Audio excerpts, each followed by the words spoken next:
माझ्या छोट्या मित्रमैत्रिणींनो, महिला प्रबोधन मंडळाच्या संस्कार कवच या मालिकेत आज तुमची सुषमाजी मुलमुले तुमच्यासाठी श्रीराम कथेचा 16वा भाग घेऊन आली आहे. 15व्या भागात मी तुम्हाला सांगितलं की लक्ष्मणाने शूर्पणखेचे नाक आणि कान कापून तिला चांगली शिक्षा केली आणि त्यामुळे चिडलेली शूर्पणखा लंकेला रावणाकडे गेली आणि तुझ्या बहिणीच्या केलेल्या या अपमानाचा सूड रामाला ठार करून तू घे असं त्याला सांगायला लागली. पण रावणाने सीतेच्या सौंदर्याची खूप स्तुती ऐकली होती, त्यामुळे त्याने ठरवलं की सीतेला पळवून आणायचं आणि अशा रीतीने रामाला अद्दल घडवायची आणि त्यासाठी त्याने मारीच नावाच्या राक्षसाला आपल्या महालात बोलावून घेतलं. आता पुढे काय झालं ते ऐका हां. मारीच हा एक मायावी राक्षस होता. मायावी म्हणजे त्याला त्याच्या मनात येईल ते रूप धारण करता येत असे. त्यामुळे रावणाने त्याला सांगितलं की मारीचा, तू एका सुंदर अशा सोनेरी रंगाच्या हरिणाचं रूप घे आणि पंचवटीत जाऊन तिथे सीतेच्या आजूबाजूला तिला दिसशील असा फिरत राहा. सीता नक्कीच तुझ्याकडे आकर्षित होईल आणि हा हरिण मला हवा असा रामाकडे आणि लक्ष्मणाकडे हट्ट धरेल. ती दोघं तुला धरायला येताच तू त्यांना भुलवत भुलवत रानामध्ये दूरपर्यंत घेऊन जा आणि मग तुम्ही सगळे दूर गेलात की इकडे एकट्या पडलेल्या सीतेला मी पटकन उचलेन आणि माझ्या रथात घेऊन लंकेला पळवून नेईन. पण मारीचाने रावणाला सांगितलं की रावणा, असा विचार तू मनात देखील आणू नकोस. राम अतिशय पराक्रमी आहे. त्याची जर तू खोडी काढलीस तर तू तुझा विनाश ओढवून घेतलास असं समज. तुला आठवतं का, एकदा विश्वामित्र ऋषींनी दशरथ महाराजांकडून आपल्या यज्ञाचं रक्षण करण्यासाठी राम लक्ष्मणाला मागून घेतलं होतं. त्यावेळी राम खरं तर खूप लहान होता, पण तेव्हा मी विश्वामित्र ऋषींच्या त्या यज्ञामध्ये विघ्न आणण्याचा जेव्हा प्रयत्न केला तेव्हा रामानं त्याच्या केवळ एकाच बाणानं मला असं काही उडवलं की मी तिथून 100 योजना दूर असलेल्या समुद्रात जाऊन पडलो. त्यामुळे सीतेला पळवण्याचा विचार जर तू केलास तर आपल्या लंकेवर फार मोठं संकट येईल, हे तू लक्षात ठेव. पण रावणाला आपल्या शक्तीचा खूप गर्व झालेला होता आणि सीतेच्या सौंदर्याचा देखील त्याला खूप मोह पडला होता. त्यामुळे त्यांनी मारीचाचा हा सगळा सल्ला धुडकावून लावला आणि त्यांनी मारीचाला आज्ञा केली की मी जसं सांगितलं आहे तसं तू कर. त्याप्रमाणे तो मारीच एका सुवर्णमृगाचं रूप घेऊन पंचवटीमध्ये येऊन सीतेच्या आसपास बागडायला लागला. सीतेचं त्याच्याकडे लक्ष गेलं आणि खरंच तिला तो सोनेरी हरिण खूप आवडला आणि तिने रामाजवळ आणि लक्ष्मणाजवळ हट्ट धरला की हा हरिण तुम्ही मला पकडून द्या. लक्ष्मणाला खरं तर शंका आली होती की हा हरिणाचं रूप घेतलेला मायावी मारीच असायला हवा, पण सीतेने काही त्यांचं ऐकलं नाही आणि तिच्या हट्टापुढे या दोघांचं काही चाललं नाही. शेवटी रामाने लक्ष्मणाला सांगितलं की लक्ष्मणा, तू इथेच थांब, सीतेचं रक्षण करीत राहा, मी या हरिणाला धरून घेऊन येतो. आणि राम त्या हरिणाच्या मागे धावला. ठरल्याप्रमाणे तो हरिण हुलकावण्यात देत देत रामाला वनात खूप दूरपर्यंत आत घेऊन गेला. आता शेवटी हा हरिण काही हातात सापडतच नाही आहे असं लक्षात आल्यावर रामाने त्याला बाण मारला. तो बाण छातीत शिरताच त्या मारीचाने अगदी हुबेहूब रामासारखा आवाज काढला आणि जोरात आरोळी ठोकली, लक्ष्मणा धाव, वाचव वाचव, लक्ष्मणा धाव, आणि स्वतःचे प्राण सोडले. इकडे सीतेने आणि लक्ष्मणाने रामाचा हा आवाज ऐकला.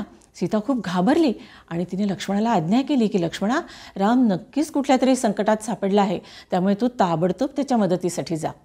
पण लक्ष्मण तिला म्हणाला की वहिनी, दादाने मला इथे तुझ्या रक्षणासाठी ठेवलेलं आहे, त्यामुळे त्याची आज्ञा मोडून आणि तुला इथे या जंगलामध्ये एकटी सोडून मी कुठेही जाणार नाही. हा नक्कीच राक्षसांचा काहीतरी डाव असला पाहिजे. पण सीता घाबरलेली होती, त्यामुळे तिला लक्ष्मणाचा खूप राग आला. ती त्याला म्हणाली की लक्ष्मणा, तुझं तुझ्या भावावर खरोखरं प्रेम आहे की नाही, की तो तुझा सावत्र भाऊ आहे म्हणून तू असा वागतो आहेस, की तुझ्या मनात माझ्याविषयी काही वाईट विचार आले आहेत म्हणून तू असा वागतो आहेस. हे ऐकून लक्ष्मणाला खूप दुःख झालं. तो म्हणाला की वहिनी, तुझ्या मनात असा विचार आला तरी कसा, पण ठीक आहे, तुझी आज्ञा आहे तेव्हा मी दादाच्या मदतीला जातो. पण जाण्यापूर्वी या झोपडीच्या दाराबाहेर मी एक जमिनीत रेषा आखून जातो. ती रेषा मी तुझ्या रक्षणाकरता ओढून जातो आहे. काहीही झालं तरी तू ती रेषा ओलांडून बाहेर येऊ नकोस, त्या रेषेच्या आत तू अगदी सुरक्षित राहशील. असं म्हणून काडीने झोपडीच्या दारासमोरच्या मातीमध्ये एक रेषा ओढून लक्ष्मण ताबडतोब जिकडनं रामाचा आवाज आला होता तिकडे धावला. लक्ष्मण गेल्याचं बघताच दाट झाडीमध्ये साधूचा वेश घेऊन लपलेला रावण ताबडतोब बाहेर आला. कुटीच्या दारासमोर येऊन त्याने माई भिक्षा वाढा असा जोरात आवाज दिला. सीता आतमध्ये रामाची काळजी करत बसली होती, पण दाराशी आलेल्या अतिथीला किंवा साधूला भिक्षा दिल्याशिवाय पाठवायचं नाही, रिकाम्या हाताने पाठवायचं नाही, असा संस्कार तिच्यावर झालेला होता.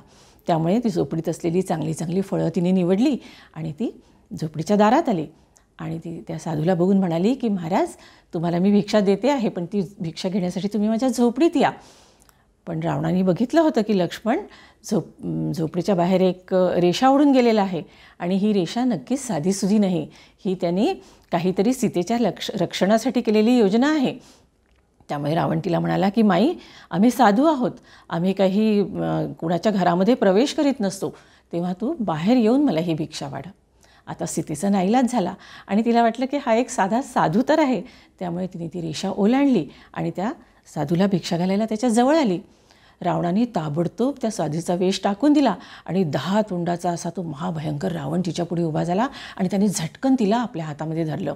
त्याबरोबर सीता घाबरली आणि जोराने ओरडायला लागली. रावणाने तिला आपल्या रथात घातलं आणि आता तो तिला पळवून नेणार. तेव्हा सीता आक्रोश करायला लागली, रामा धावा, लक्ष्मणा धावा, वाचवा. सीतेचा हा आक्रोश ऐकून जवळच असलेला जटायू धावत आला आणि त्याने रावणावर झेप घेतली. आपल्या तीक्ष्ण नखांनी त्याने रावणाला ठिकठिकाणी खूप जखमा केल्या, खूप ओरबाडलं. रावणाचं धनुष्य तोडून टाकलं, रावणाचा रथ मोडून टाकला. पण जटायू आता म्हातारा झालेला होता. रावणाच्या शक्तीपुढे त्याचा फार काळ टिकाव लागला नाही आणि रावणाने त्याला हातात धरून त्याचे 2ही पंख आणि त्याचे पाय छाटून टाकले. बिचारा जटायू रक्तबंबाळ होऊन जमिनीवर पडला. इकडे रावणाने सीतेला ताबडतोब, रथ मोडलेला होता त्यामुळे त्याने तिला ताबडतोब आपल्या हातांमध्ये धरलं आणि आकाशात उड्डाण केलं आणि आकाशमार्गानं तो अगदी वेगाने तिला लंकेकडे घेऊन निघाला. बालमित्रांनो, आज आपण इथंच थांबूया. पुढे काय झालं ते मी तुम्हाला पुढच्या भागात सांगेन.